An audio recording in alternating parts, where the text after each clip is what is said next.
मैंने अभी-अभी पोछा मारा था। शायद इसी की वजह से इनका पैर फिसल गया। उस वक़्त वह केवल तौलिया में ही थी, जिसे देखकर मुझे बहुत अजीब लग रहा था। उनका गोरा बदन मुझे मदहोश कर रहा था, लेकिन वह मेरी मालकिन थी और मुसीबत में मुझे काम दी थी। इसलिए फ़ौरन से अपनी निगाह उनके बदन पर से हटाया और दौड़कर उनको उठाने लगा। जैसे ही मैंने उसका हाथ पकड़कर उठाया तो वह कहने लगी कि मुझे कमरे तक छोड़ दो। उनके कहने अनुसार मैंने उन्हें उनके कमरे में ले जाकर छोड़ दिया। फिर मैं फ़ौरन से बाहर आया, क्योंकि जिस हाल में अभी वह थी, उस हाल में वहाँ रुकना मेरे लिए किसी क़यामत से कम नहीं था। क्योंकि मैं एक जवान मर्द था और भावनाएं मेरे अंदर भी थी। इसलिए मैंने वहाँ से बाहर आना ही बेहतर समझा। किसी तरह 3 दिन गुजर गया, लेकिन अब मैंने देखा कि मैडम पहले से ज़्यादा उदास रहने लगी। हमेशा चहकने वाली मेरी मैडम अब परेशान सी रहने लगी थी, जिसे देखकर मुझे बहुत बुरा लग रहा था। मैं उनके ही बारे में सोचने लगा था कि आखिर ऐसी क्या बात हो गई थी जो वह उदास रहने लगी थी। वह देखने में बहुत ही ज़्यादा हसीन लग रही थी, लेकिन फिर उनकी उदासी को देखकर मुझे हैरानी भी हो रही थी। कभी सोच रहा था कि जाकर पूछूं कि क्या बात है, लेकिन फिर मेरी नौकरी जाने का भी डर था। मुझे लगता था कि कहीं मेरी किसी बात का बुरा लग गया तो वह मुझे नौकरी से निकाल देगी, जबकि नौकरी पाने के लिए मैं कितने ही दिनों तक भटकता भटकता हूँ। इसलिए अब मैं और नहीं भटकना चाहता था। मैं अपने बिस्तर पर लेटे यह सब सोच रहा था। कभी फिर से मुझे मैडम की सिसकियाँ भरी रोने की आवाज़ सुनाई देने लगी। मैं फिर से उसको सुनकर परेशान होने लगा। फिर मैंने फैसला किया कि अब चाहे जो हो, मैं उससे यह बात जानकर ही रहूंगी। मैं अपने कमरे से निकलकर मैडम के कमरे के पास पहुंच गया और उनका दरवाज़ा खटखटाने लगा। लेकिन जैसे ही मैंने दरवाज़ा खटखटाया तो वह आवाज़ आना बंद हो गया। लेकिन मैं दरवाजे पर ही खड़ा रहा। थोड़ी देर वहाँ खड़ा रहने के बाद जब दरवाज़ा नहीं खुला तो मैं अपने कमरे में जाकर सो गया। जब सुबह हुई तो मैं फिर से अपने कामों में व्यस्त हो गया, लेकिन आज भी मैडम के चेहरे पर वही उदासी झलक रही थी। जब मुझसे रहा नहीं गया तो मैंने आज उनसे पूछ लिया कि आखिर बात क्या है। मैं कई दिनों से देख रहा हूँ कि आप बहुत परेशान रह रही है। पहले तो आप ऐसी नहीं थी। अचानक ऐसा क्या हो गया है? मेरी बात को सुनकर वह मुझसे कहने लगी, आकाश, तुम यह सब जानकर क्या करोगे? मुझे अपने हाल पर छोड़ दो और तुम अपने काम पर ध्यान दो। जब वक्त आएगा तब मैं तुम्हें ज़रूर बताऊंगी। अपनी मैडम के मुंह से इस तरह की बात सुनकर मैं चुप हो गया, क्योंकि मैडम एक अच्छी औरत थी और उन्होंने कभी भी मुझसे बुरा बर्ताव नहीं किया था। फिर मैं इन बातों को छोड़कर अपने काम में लग गया, लेकिन अब मेरे अंदर मैडम को लेकर कुछ ज़्यादा परेशानी थी। ऐसा लग रहा था जैसे मैं अपनी मैडम से प्यार करने लगा था, लेकिन मेरे अंदर उतनी हिम्मत नहीं थी कि उनसे इस बारे में बात करता। आज जब मैं सारा काम खत्म करके अपने कमरे में आया, तब मुझे फिर से वही आवाज़ें सुनाई दे रही थी। लेकिन आज मैंने फैसला कर लिया था कि आज मैं इसके पीछे की वजह जानकर ही रहूँगा। आज मैं फिर अपने कमरे से निकलकर मैडम के कमरे के पास जाकर खड़ा हो गया। फिर मैंने दरवाज़ा खटखटाया और दरवाज़ा ना खुलने के बाद जब मैं अपने कमरे की तरफ जाने लगा, तभी मैडम के कमरे का दरवाज़ा खुल गया। मैंने देखा तो मैडम एक नाइटी पहनी हुई दरवाजे पर खड़ी थी। वह उदास होकर कहने लगी कि क्या बात है आकाश, तुम इतनी रात को यहाँ क्या कर रहे हो? मैंने कहा कि मैडम, आपकी उदासी अब मुझसे देखी नहीं जा रही, इसलिए मैं यह जानने के लिए आया हूँ कि यह सुन मेरा मैडम मेरा हाथ पकड़कर अपने कमरे के अंदर लेकर चली गई और मुझे बैठने को कहा। फिर मैंने कहा कि अब तो बताइए कि क्या बात है। मेरी मैडम मुझे बताने लगी। वह कहने लगी कि आकाश में एक अनाथ हूँ। जब मैं 4 साल की थी तब मुझे एक आदमी ने गोद लिया था, क्योंकि उसका भी अपना कोई नहीं था। इसलिए वह मुझे अपने घर में लाकर मुझे अच्छे से रखने लगा।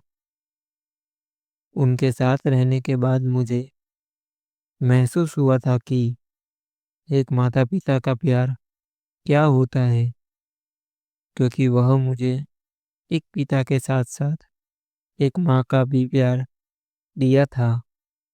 तब से मैं उन्हें ही बाबा कहने लगी। जब मैं 18 साल की हो गई, मैं देखने में काफ़ी सुंदर थी, इसलिए बहुत सारे कॉलेज के लड़के मुझसे दोस्ती करना चाहते थे, लेकिन मैं उन सब से कतराती थी।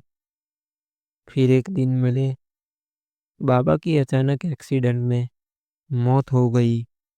उनके पास जो भी पैसे और ज़मीन जायदाद थी, वह सब मेरे लिए छोड़ गए।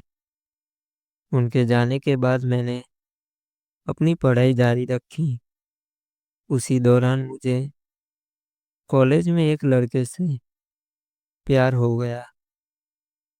वह मुझे बड़े-बड़े ख्वाब दिखाने लगा, जिससे मैं अपनी आने वाली ज़िंदगी को लेकर बहुत खुश थी। वह मुझे कभी होटल में लेकर जाता, तो कभी दूर से ऐसी जगह ले जाता जहाँ से किसी का आना-जाना नहीं होता था। वहाँ ले जाकर वह मेरे साथ हर दिन अपनी इच्छा को पूरी करने लगा था। मैं उसे रोकती तो वह कहता कि हम शादी करने वाले हैं, तुम फिक्र मत करो, मैं तुम्हें कभी अकेला नहीं छोड़ूंगा। लेकिन कुछ महीने बाद जब मैं प्रेग्नेंट हो गई तो मुझे डर लगने लगा और मैं काफ़ी घबरा गई। एक दिन मैंने उस लड़के को बुलाया और सारी बातें बता दी। मैंने उससे कहा कि हम शादी कर लेते हैं। बिना शादी के मैं माँ कैसे बन पाऊंगी? यह समाज क्या कहेगा? मैं तो बर्बाद हो जाऊंगी। लेकिन उसने शादी से साफ मना कर दिया और मुझे उसी हालत में छोड़कर वहां से चला गया और फिर मुझसे हमेशा के लिए अकेला छोड़ गया। धीरे धीरे मेरी बात सबको पता चलने लगी, तो फिर लोग मुझे हर दिन उल्टा सीधा सुनाने लगे। कुछ लड़के मेरी इज्जत से खेलना भी चाहते थे, जिसकी वजह से मैंने घर से बाहर निकलना बंद कर दिया था। मैं हर दिन रोती बिलखती रहती, लेकिन मेरी भगवा भावनाओं को कोई समझने वाला नहीं था। एक दिन मैंने सोच समझ कर एक फैसला किया और अपना पेट साफ करवा लिया। मुझे अपने पैरों पर खड़ा होना था। उस वक्त कुछ दिनों तक मैं यूं ही घर में पड़ी रही और सोचती रही कि अब क्या करूं। इसी तरह वक्त गुजरता गया और मेरी शादी की उम्र होने लगी। लेकिन मैं अनाथ थी, मेरे बारे में सोचने वाला कोई नहीं था। इसी वजह से मैंने बाहर लड़कों से दोस्ती करनी शुरू कर दी, लेकिन वे सब भी मेरे शरीर के ही भूखे थे। वह सब मेरा इस्तेमाल करते थे। जब मैंने शादी की बात चलाई तो बदचलन लड़की कहकर सबने शादी से इनकार कर दिया। अपनी इसी हालत की वजह से मैं टूटती चली गई। फिर मैंने फैसला किया कि मैं उस शहर को छोड़कर दूसरे शहर में चली जाऊंगी और एक दिन वहां से यहाँ आ गई। यहाँ आने के बाद मैं एक कंपनी में पार्ट टाइम काम करने लगी और बाकी के समय में अपनी आगे की पढ़ाई करनी शुरू कर दी। वक्त गुजरता गया और मैं अपनी काबिलियत के दम पर एक बड़ी कंपनी में सबसे ऊंचे पद पर काम करने लगी। अभी मैं जिस कंपनी में काम करती हूँ, वहाँ के कई लोग मेरे से शादी करने का प्रस्ताव रखा, लेकिन जब उन्हें यह मालूम हुआ कि मैं एक अनाथ हूँ, तो शादी से साफ इनकार कर दिया, जिसकी वजह से मुझे बहुत बुरा सदमा लगा और मैं बीमार रहने लगी। मैं जवान हो गई थी। मेरे अंदर भी एक औरत की भावनाएं उफान मारने लगी थी। इसलिए मैं शादी करके अपना घर बसाना चाहती थी और वह सब अपने पति के से पाना चाहती थी, जो एक पत्नी को अपने पति से चाहिए होता है। लेकिन मुझे महसूस होने लगा कि मेरी शादी होना अब बहुत मुश्किल है। एक दिन मैं ऑफिस में बैठी इन्हीं सब बातों के बारे में सोच रही थी, तभी मेरे सीने में अचानक दर्द हुआ और मैं बेहोश हो गई। डॉक्टर ने मुझे बताया कि यह हार्ट अटैक का पहला झटका था, इसलिए अब से आपको कोई भी परेशान करने वाली चीज़ों के बारे में नहीं सोचना है और ना ही कोई टेंशन करनी है, नहीं तो यह झटका दोबारा आ सकता है। कुछ दिन के बाद से मैंने बीती हुई बातों पर ध्यान देना बंद कर दिया और हमेशा हंसने की कोशिश करने लगी। लेकिन अब कुछ दिनों से मैं जब अपने कमरे में आती हूँ तो मुझे अपनी जिंदगी में अकेलापन महसूस होता है। ऐसा लगता है जैसे मैं अनाथ हूँ और अनाथ ही रह जाऊंगी। इसी दुख की वजह से मैं अपने आंसू को नहीं रोक पाती हूँ और रोने लगती हूँ।